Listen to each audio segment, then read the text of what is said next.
Hello guys, and welcome back to another video. This is the Football Connect. I'm your host Sam, and we are back again with another one.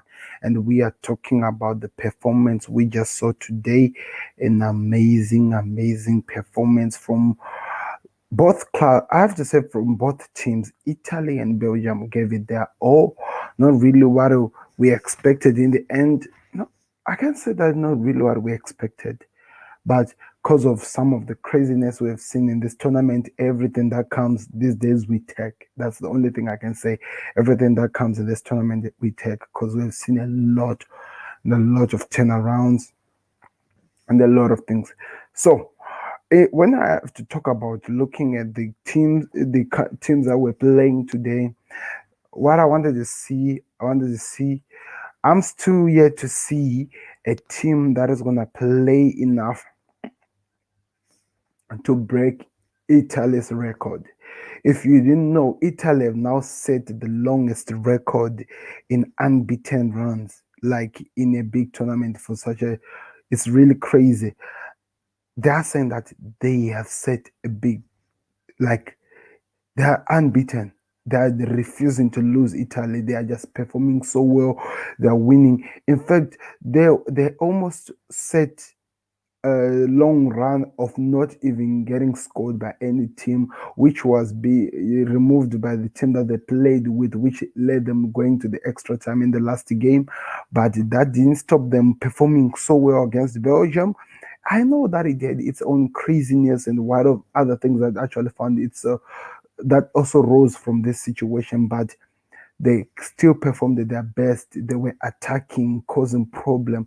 One thing I have to say, I've been impressed by the manager of Italy is this: he has been able to create from the Italy we are used to in defending to perform amazing football of a team that is highly on quality in attacking and after whatever they're working for. And we have not seen that in a long time from Italy. And I'm really saying this. I'm impressed with what they're doing, and I hope that they can even keep going so further, because I have to say, of all the games, this was the best game of the day. They scored 3 goals. The first one was ruled as an offside. The other 2 stood. Imagine, and the way they were breaking down the defense and the midfield of Italy, and also some of the things that was causing this team to be so good was because the midfield of Varane, Jorginho, and the player who went out with an injury had a lot to offer into that team. They were so alert, they performed so well, they had everything set, and they wanted to achieve. I was really impressed with that. I don't know, I want to hear your thoughts in the comment section. What did you think about Italy's performance and how they're setting the world's biggest run of unbeaten? I've never seen that. And also, one other question that I want to ask: are Italy playing now at their best, especially with the way they're playing? And also, the other question is this: does the injury that was picked up today by the player, because it has been confirmed that he hurt his Achilles, according to the rumors that I've read, and he'll be out for the next 12 months. So that is long. It means that career football for the next season is gonna be little for him. I'm trying to just check his name because I'm forgetting his name, but in a saying career means that for with him in this tournament they are done. There's no continuing with that, and they are talking about how. Let me go there. They are talking about how it looks like, because he has lost. He has. This has happened. He might have to actually miss a lot of games in terms of where he's going. So that is. So his name is Leonardo Spinazzola. Broke his Achilles Treadsome at Sky Sports just reported he will be out for many months. One of the best players in Euro 2020 so far is one of the guys who have left us. So what they're saying that from Spinazzola is this: he has broke his Achilles, and because Italy have been performing so well, I have to say he has been one of the most inspirational, the most important player in that midfield for Italy. We all know what the variety is capable of doing. fight it. So he's way off to get the balls from different players. And also Spinazzola has also been one of the guys who have been working so well so that the balls could come easily to Jorginho so that he distributes to the players who are in need of the ball. Now imagine Italy are going to be continuing the tournament without one of the most important markers who's actually making it easy for the old men like Chiellini at the back to actually perform so well. And that's the guy who's out.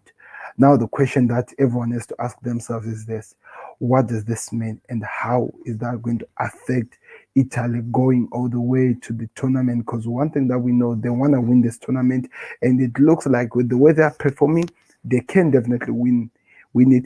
And now the other question that I have lastly, who will be the best replacement for Spinazzola? That's what I want to hear. Who do you think is going to be the best replacement for Spinazzola, especially that he is now out? It's going to be interesting. Sorry, by the way, this is Euro Talk. I did not finish writing my thing. I'll do that exactly after this. But this is Euro Talk, and we are covering what was happening in this. Okay, the performance of Italy. That's the second thing, the last of my points that I've said in terms of talking about Italy. The performance of Italy, like I just said, we have seen them playing at their best today, and we from their last game they've really stepped up a notch and they wanted to win. Mostly, of course, you expect that because they knew that they were playing with the Belgium with the Lukaku and the De Bruyne, but without an Eden Hazard.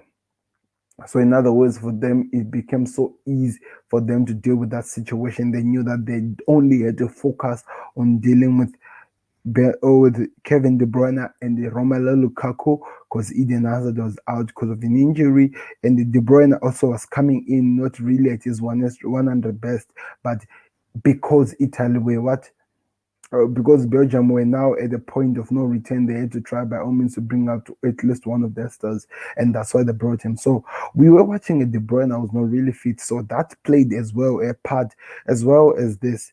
They had Varane, Spinazzola, and also lastly Jorginho to stop Kevin De Bruyne, because remember, for Belgium to break teams down, to destroy them down, it's only starts with Kevin De Bruyne. They're releasing those amazing, unique goals, setting up with this guy, and with Eden Hazard as they attack with Lukaku up top, and you could feel it that it was missing today.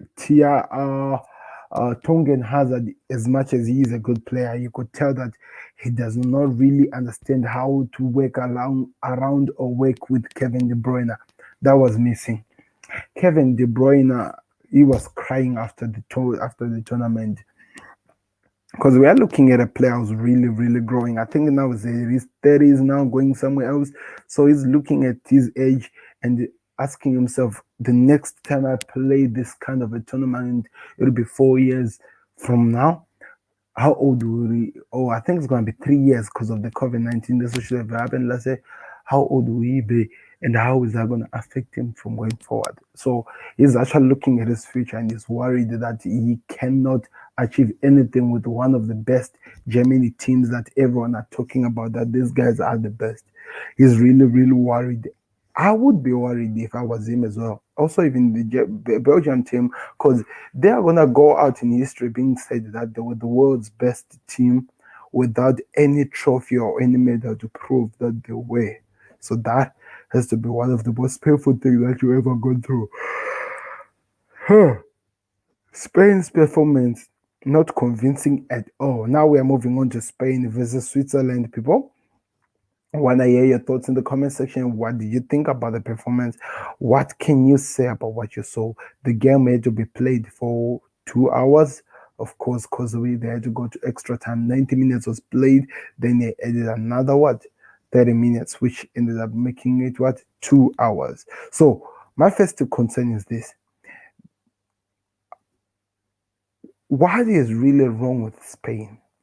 Because most of that game, now combining with the extra time and everything, they played with a team that had a man down who went out in his first 50 minutes or something of the second half. What is really wrong with them that they cannot like they cannot break things down? Why is that? I'm seeing convincing football, tiki taka passes and everything, but I'm not seeing them finishing chances. What is really wrong with them? What do they need to do? And is Morata and Moreno really like coming now facing reality? Are they the best players that Spain at this moment really do need in terms of strike force? Because I saw them many times, countless times now, trying to hit, trying to hit the ball from outside, trying to at least try to open the shots, hitting the long shots so that they at least get some chances. Because it was irritating to watch them failing to even produce something. And I wonder to myself, are they gonna go anywhere far than where they have come? I don't know, because the goalkeeper is the one who made them qualify. Now that's the question that I'm asking.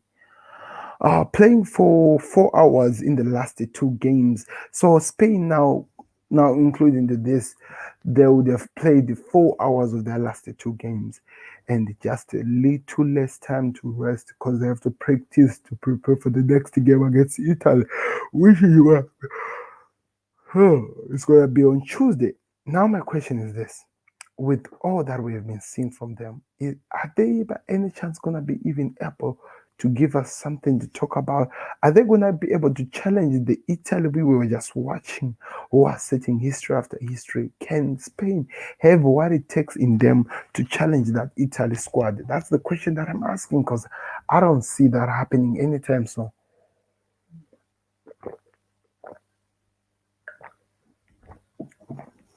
I don't see that happening anytime soon because they are full of disappointments. They're not giving us what we're looking for. They're just disappointing us when we want to see the best out of them. And that has to be a worrisome thing because it does not look like they're going and it seems like they're really stuck and it's a worrisome thing. Fighting spirit of Big Shaq's influence to the team. Now let's talk about Switzerland because I think I don't have that's the only thing I can say about Spain. Um, Big Shaq, Xherdan Shaqiri. I talked about this guy and I'm saying it again. I'm really impressed with what he has been able to offer in this past years and stuff. The way he has been able to perform and what he's giving to the team, to the country. And now I'm asking myself a question or to you guys a question. Do you think his influence was really what Switzerland really needed? And if it was what they really needed, what was the purpose of them taking him out of a game that they were so that they needed him?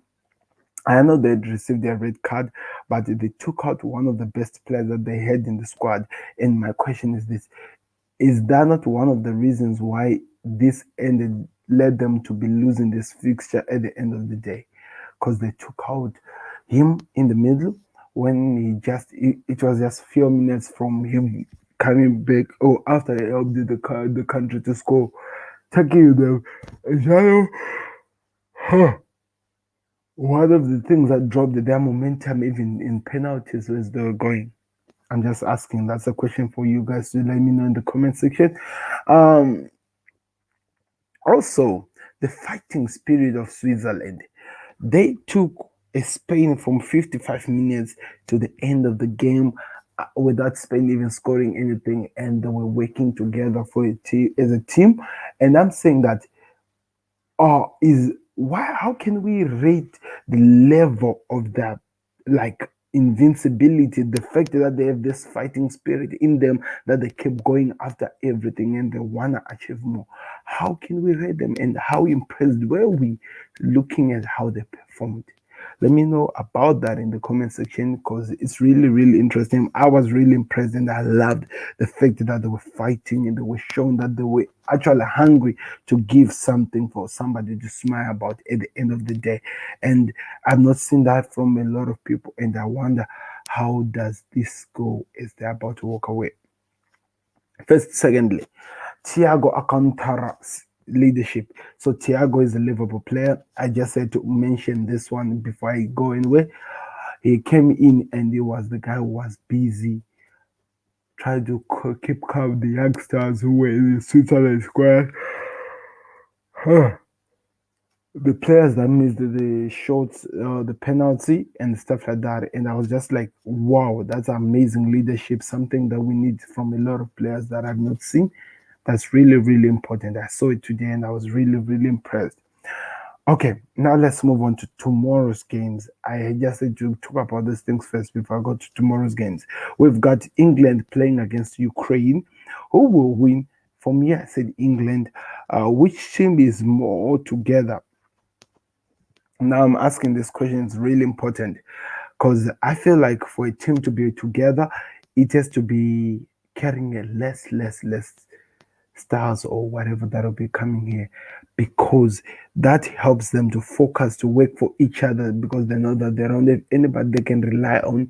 It's only up to them when they perform. So what I'm saying is this: according to this, Ukraine don't really have a lot of people that people are looking at, except the number 3 Zinchenko, because he's playing for Man City. But rather than that, they don't really have anybody. So I think that can help them a lot to perform so well, because they don't really have anyone at all. Which team is more together? Of course, I did explain. What are we expecting? Now, like I said, I'm expecting to see England easy victory against the Ukraine, but I'm not doubting that Ukraine are gonna give some fight. They're gonna cause some problems. They're gonna cause some havoc. But I think at the end of the day, England has what it takes to win. I'll give you the predictions exactly after the end of this video. So do me a favor, click the like button and invite people by sharing to come and watch as well. So Czech Republic versus Denmark, which of course is going to be the last game.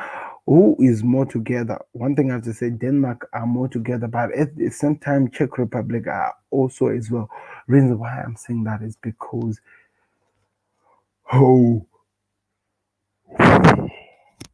because both of the teams don't have stars. We are only seeing some of the players scoring, but not both of the teams have stars, and we're gonna see a lot from them. And I can't wait. I really can't wait, because it's gonna be amazing to see. You will let me know in the comment section what you really think about it. I can't really wait. I think this is gonna be one of the best games that we're gonna watch. Because why? These are small teams together, so usually they try to bring out their best A game against each other, which makes the game interesting. On top of that, it forces them to keep working to prove themselves that they're also a team and they can produce something to win. So that's why I'm saying that it's going to be amazing. The benefit of having no star players. So this is all what I was talking about. These are the benefits of not having any star player that you all guys will look at. Like for example, when Argentina are not performing so well, they look at Messi. When Portugal are not performing so well, now Portugal has a lot of players, so I don't want to use that one as well. So that's what I'm talking about. It's gonna be exciting. I can't wait to see. What are we expecting, judging from our last prediction? Right now, Denmark are working at a point that they're playing this tournament with a weird, I don't know, should I say, people who are backing them out of love, out of caring of what went through Ericsson. So I have to say, comparing to what has happened before, it's more of an emotional performance from what is gonna be happening right now, from the what, from the people expecting that people are gonna be judging you. So I don't know. We will definitely see. We'll definitely see, because they are gonna try to sell their name. They're gonna try to prove the world that they are best country. So that's what's gonna make this interesting. What to see if we're expecting anything from the future predictions. Now, England, I think they're gonna beat you. What is the name of this? They're gonna beat Ukraine by 3 goals to 1 or 3 goals to 0. And then the last one, Czech Republic versus Denmark. I think that's gonna be a 4-3 or maybe even a 3-2 battle, because I believe that there's gonna be a war and it's gonna be exciting to watch. Let me know what you think in the comment section, guys. And if I left something, please let me know in the comment section. Please do me a favor. try by all means to answer the questions that I've been asking here, because it's really important. I want to hear what you guys think about the community of the Football Connect. Click the like button, subscribe to the Football Connect. I'll be back again tomorrow with other things and also the game that have been played. So let's get this show ending. Thank you very much for watching. This has been Sam, and I'll see you soon. Goodbye. Beats the goalkeeper. You're just lost for words. He is just brilliant. Jordi Alba, Diego Maradona, Johan Cruyff.